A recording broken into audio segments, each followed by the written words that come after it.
Welcome to today's Explainer. We're doing something a little bit different today. We're going to explore a really fascinating shift in perspective from our source material. Instead of looking at governments as these grand moral entities or, epic struggles of good versus evil, we're going to look at them strictly as engineered systems. We're going to pop the hood and examine the actual institutional levers and pulleys that make them function. And doing this raises a pretty compelling question right off the bat. Is the political system you live in, and probably trust, a product of inherent civic virtue? Or is it literally just the mechanical result of an architectural blueprint?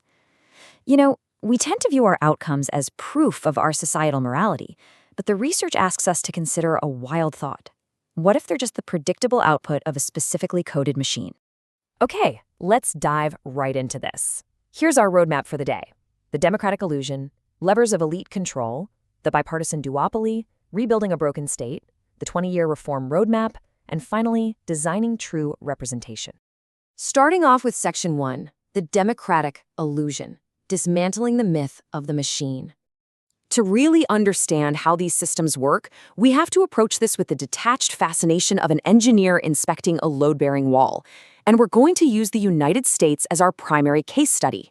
Research by Siddhartha Harshwardhan points out an incredible contrast here. The U.S. was actually designed as a managed republic, not a pure majoritarian democracy. From the very beginning, the source argues that constitutional architecture, things like the Three-Fifths Compromise, and James Madison's explicit goal to protect what he called the minority of the opulent, embedded elite continuity and exclusion directly into the nation's legal DNA. Basically, it wasn't an accident, it was a deliberate design choice. And because of that foundational design, the system is functioning exactly as it was programmed to. Just look at these numbers from the data. It's absolutely wild. Today, the top decile in the U.S. holds a staggering 60% of the wealth. The top 1% alone holds 31%. And that leaves the entire bottom half of the country with just a minimal single-digit percentage. According to this structural analysis, we're not looking at a glitch in the machine here. We are looking at the machine operating at peak efficiency. To really put that into perspective, take a look at the single number from the source data, 290. That is the modern CEO to worker pay ratio, highlighted in the research. When you look at that massive, massive gap, it becomes incredibly clear why understanding the underlying architectural blueprint of our institutions actually matters to your daily life. Moving right along to Section 2, levers of elite control, the hidden load-bearing walls. So how is this architecture actually maintained? Beyond just the ritual of going to the ballot box every few years. Well, the research outlines 4 highly specific mechanical levers of control. First up, media ownership concentration, which naturally narrows the agenda. Second, campaign finance, which basically transforms money into direct informational reach and access. Third, administrative law creates highly predictable barriers to participation. And fourth, an often overlooked mechanism, non-resident birthright voting. The source points out a real democratic legitimacy crisis here, where overseas citizens cast federal ballots without facing any of the domestic policy consequences. It effectively severs that vital link between having a political voice and experiencing the lived governance of those choices. The research also points to a structural lever that's bolted right into the Constitution itself. It argues that the punishment clause of the 13th Amendment acts as a massive load-bearing wall for coerced labor and a vast carceral state. By maintaining over 5 million adults under correctional control today, the system is actively utilizing persistent felony disenfranchisement as a mechanical filter on voter representation.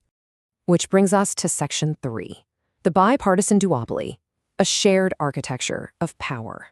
Now, it's absolutely crucial to understand the source's argument here. These power structures, they don't belong to just one political party, not at all. They represent a shared architecture managed by alternating stewards. If you look at the historical data, we see profound bipartisan continuity. According to the research, waves of what it describes as punitive domestic policies, like the 1994 crime bill, the expansive post-9/11 Patriot Act surveillance, and a diplomacy-second foreign policy anchored by 750 overseas military bases, they cross party lines effortlessly. The messaging completely changes depending on who holds the microphone, but the underlying institutional logic, that remains exactly the same. There's this incredibly powerful realization from Siddhartha Harshwardhan, who notes autocracies rarely die and collapse. They erode through the slow exhaustion of purpose. And man, does that hit hard. When political control becomes the end goal rather than a means to an end, the institutions just sort of ossify. They freeze up. Let's pivot and see how this applies to our next case study in Section 4, Rebuilding a Broken State, Drafting a Blueprint for Post-Autocratic Russia. So, how do we build off everything we just talked about? Well, the source transitions into a theoretical roadmap for rebuilding a post-autocratic Russia. It focuses on the really practical challenge of converting raw hydrocarbon rents into lasting human capital wealth. To grasp this, the author introduces this amazing concept called awareness economics. It completely flips how we usually think about transparency. In this view, transparency isn't just a moral virtue or a nice-to-have ethical standard. No, it is a measurable economic asset. It functions as a literal production factor that lowers sovereign risk and actively acts as a magnet to draw in capital. And that leads right into Section 5, the 20-year reform roadmap, sequencing credibility and capacity. You can't just flip a switch to deploy this transparency asset. The blueprint requires strict technocratic sequencing, operating on a very specific principle: peace before progress, competence before charisma. Look at the precise 20-year timeline required for this theoretical turnaround. Years 0 to 2 are purely about fiscal truth-telling, just getting a national balance sheet published. Years 3 to 7 focus heavily on institutional repair and setting up independent courts. The research forcefully argues that economic credibility and administrative neutrality absolutely must precede political liberalization. If they don't, you just end up reproducing the same disorder. A massive key to this post-resource industrialism model is the Sovereign Fund 2.0. The blueprint mandates taking exactly 30% of those extractive hydrocarbon rents and reinvesting them straight into AI and biotech startups. The goal here is mechanically diversifying the nation away from raw material dependency. It's about forcing an evolution toward high-value manufacturing and tech, all supported by a brand-new federal polytechnic network. Finally, Section 6, Designing True Representation, Metrics over Morals.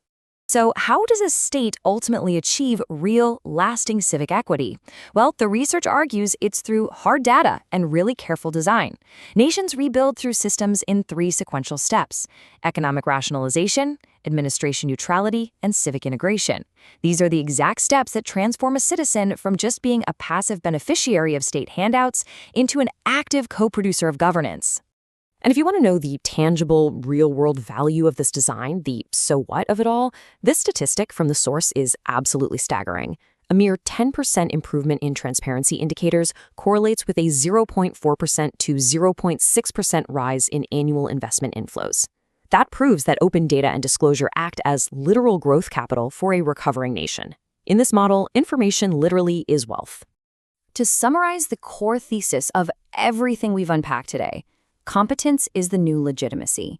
Whether you are analyzing the systemic inequalities built into the United States or mapping out a theoretical recovery for Russia, the author suggests a successful political economy relies entirely on institutional design and managed interdependence.